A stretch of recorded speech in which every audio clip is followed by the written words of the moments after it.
Well, this is JC. It occurred to me I haven't told one of my stories in quite a while. Most of these stories are true. If I don't tell you I made it up, it's a true story, and this is one. This story has to do with my brother-in-law, Clarence Weatherford. He was married to my oldest sister, Mickey, for many, many years, and my stepfather, Vernon Bue. And what they did for a living when they didn't have a regular job, which in the days that I'm going to talk about was quite often. Anyhow, took place back during the war years sometimes, maybe 1942 or 1943, along in there. I wasn't very old, but occasionally they let me come along with them, and this was one of those times. But as a little prefix to this story, first I have to tell you how it came about being. Clarence was a very enterprising young man, and he wasn't particularly educated. I don't think he had a real career or of anything. His talent was just to make a dollar or two any way he could, and he was very good at that. So anyhow, during this time, the things mostly that Clarence, my brother-in-law, and Pop, my stepfather, did was to haul junk into the junkyard and sell it by the pound, or to cut down trees for people on their property. If they wanted trees cut down, why they would hire to do that for so much a tree. And this particular time, Clarence had a pickup, and I don't know what happened to it for sure. It broke down where it wasn't fixable, because if it was fixable, he could always manage a way to fix it. So anyhow, he was in his car one day, and he was driving around looking for some junk. And he went by a farmhouse at a place out between Modesto and Empire. I don't think it's even there anymore, but in those days, it was actually 5 miles from Modesto to Empire, and there was not much out there except a few little farms.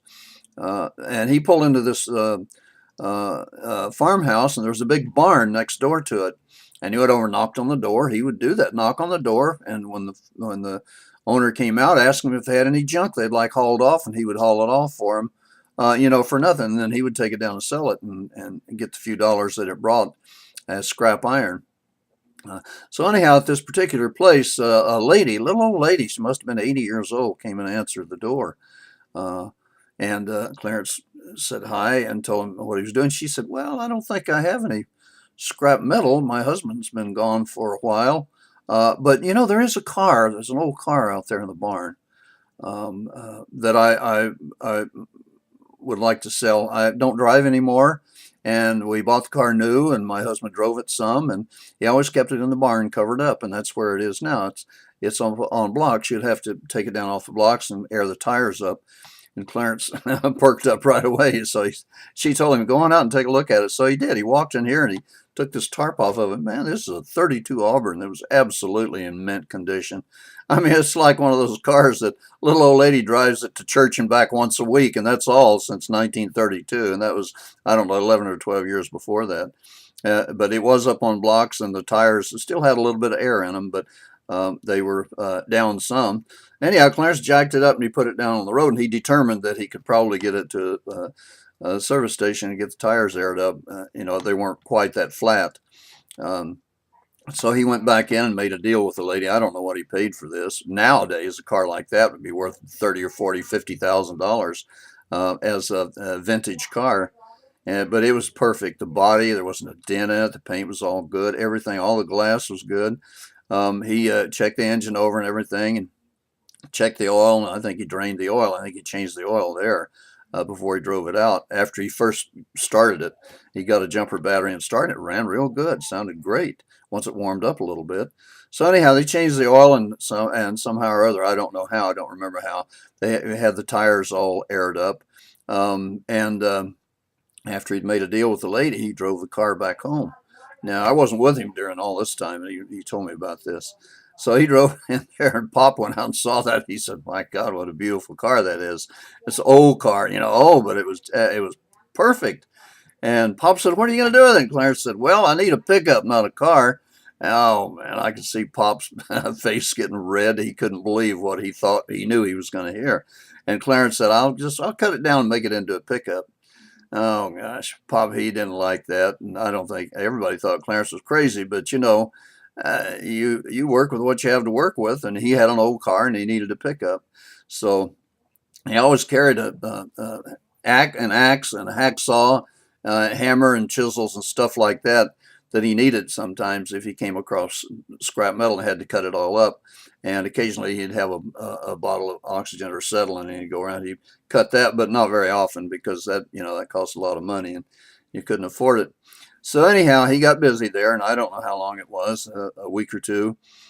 He cut that auburn up. He cut it off right behind the front seat, the top of the body, and then he went down about halfway on the body and the windows. And at the bottom of the windows, he cut it off all the way around there, all the way around. And he fixed the back somehow or other so he could open it. So now he had, in effect, a little pickup. Of course, he took the seats and everything out of the back. As I recall, you could almost see the gas tank, and I believe he put some boards in there, plywood or something, so that when he set something down in there, it wouldn't actually go down and touch the gas tank. So anyhow, and then to top it all off, how he did it, I don't know. I can't go into detail because I don't know. But he somehow managed to take two wheels and he welded them. He took the two back wheels off this car and he welded two more wheels on there. So now he has two wheels on each side. He made it into a dually so he could haul more weight. And I tell you, anybody who knows old cars, vintage cars, would have had 16 heart attacks watching him chop this thing up. But he did it, and he got it done, and that's all there was to it. And he needed to pick up, so now, instead of a vintage 1932 Auburn car, now he had a 1932 pickup, Auburn pickup. So anyhow, he got that done. Well, one day, Pop and Clarence decided to go out Crow's Landing Road. They heard about they knew there were a few farms out there, and they didn't have any trees to cut down, so they let me go along with them this time. And I sort of just didn't say too much because Pop, he never did have a whole lot of patience with Kit, not with me anyhow. He thought I was a bad influence on his son, Floyd, which was true, of course, although Floyd was older than me. So anyhow, we got in this little old 32 Auburn pickup and took off through Modesto and over and went out Crow's Landing Road, out around about where Whitmore is now. And those days, of course, Modesto was much smaller. And if you got out to Whitmore, why, there weren't any houses hardly at all out there. It was kind of out in the country, just farms and ranches. So they saw some stuff off in the field out there, harvester, I don't know what it was, all kinds of old equipment. And you could tell by looking at it, it had been out there for a long time. So Clarence pulled into the farmer's place and went and knocked on the door and said, I'm looking for some scrap iron to haul off. If you got anything you need to be hauled off here, I'll haul it off for you for nothing. And the farmer told him, well, yeah, as a matter of fact, I do. I was thinking about going out and getting it and hauling it to the dump or down here to the junkyard myself. But if you want it, it's out there. But the only thing, you got to cut it all up and you got to get it all hauled off at one time. If you're going to take it, you got to take all of it. So Clarence told him, okay. So we went out there. Clarence and Pop got their axes and they started chopping this stuff, and their hacksaws, and they started sawing it up. And it took the better part of the half a day to get all this stuff sawed up and loaded onto that little pickup. And of course, Clarence always carried a lot of rope with him to tie his stuff on. And pretty soon you look there, and here's this little 32 mint Auburn pickup. With the back of it, it was loaded up so high, all this scrap iron went way up above the top of the driver's seat, the top of the cab, and he had it all tied on there. It looked like if he teetered sideways a little bit, it would fall off, but it wouldn't. It was piled in there pretty solid. So anyhow, we went over and he thanked the farmer, and we pulled out on Crow's Landing Road, and this was the original wheelie because when he took off of that thing, it was so heavy on the back. You take off like this, you take off, and the front wheels would come up off the road. So you have to slow down to let them back down. If the wheels go up, of course, you couldn't steer.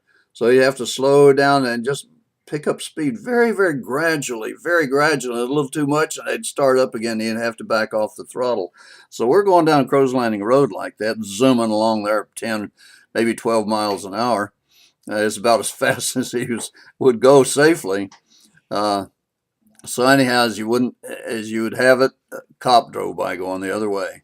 I could see him look us over pretty good. And I thought, oh my goodness, we're in trouble now. And I think Pop said, oh my God, Clarence, this guy's going to come back and write us a ticket. So sure enough, he turned around, he came back, and Clarence saw him coming, so he pulled over. He didn't have to turn a light or anything. He knew the guy was coming, so he just pulled over. And the cop came up shaking his head, and he said, what in the hell have you got here? Clarence told him, he said, hey, I got to make a living and I don't have a job. And the only way I can do it is to haul scrap iron down here and sell it. And I found this in the field down here at this farmhouse. And the guy said I could have it if I want it, but I have to cut it all up and haul it off one time. I couldn't come back after he wanted it out of there. And so we agreed, and I had to stack it up a little bit high, I have to admit, but I did get it all. And this cop said, well, what is this? How are you keeping this on the road? And Clarence said, well, I go very slowly. If it starts to come up a little bit, I back out of the throttle so I can steer. And the cop said, what if you had to stop real fast? And Clarence said, no, I don't think I'd do that. I'd just take off and cut out across the field rather than to try to stop. So this cop, you could see a big old question mark above his head and amazement in his eyes at these crazy Okies out here and what the crazy things they would do. So we thought he was going to give him a ticket, but he didn't. He said, I tell you what, you guys are crazy, but I guess you got to make a buck somehow or other. So you go on and you be real careful. And Clarence said, I'm just going right down here just this side of Hatch, because there was a junkyard down there where you could go and sell sell scrap iron. And so the cop said, all right, go ahead. I'm going to look in my mirror. If I see this front end come up off the road one time, I want to come back down here and shut you down. So we watched, and I don't think that cop ever looked back. He just kept going out Crow's Landing Road. I think he just wanted to get out of there and forget he had seen anything. So we eased along there 8 or 10 miles an hour, and we finally got to this junkyard right there by Hatch Road and pulled in there. And they had the scales were different then. These were little jump scales, they're only like a 10 by 12 there with the scale under them. You pulled across it and wrote down the weight on it, and then after you emptied your stuff out there, you came back and pulled back across it, and that's how you got it. And I think on this load paid Clarence and Pop maybe $6 or $8 or 10 or somewhere along in there. Not a whole lot of money, but think about it. Back in those days, sometimes jobs only paid $5 or $6 a day, $10 a day for regular jobs. So they figured they'd done pretty well. They made a day's wages out there. They kept from turning that little pickup over. Anyhow, that's. Now, I've got some more stories to tell about Clarence and Pop cutting down trees and one thing and another, but I'll save that for some other time.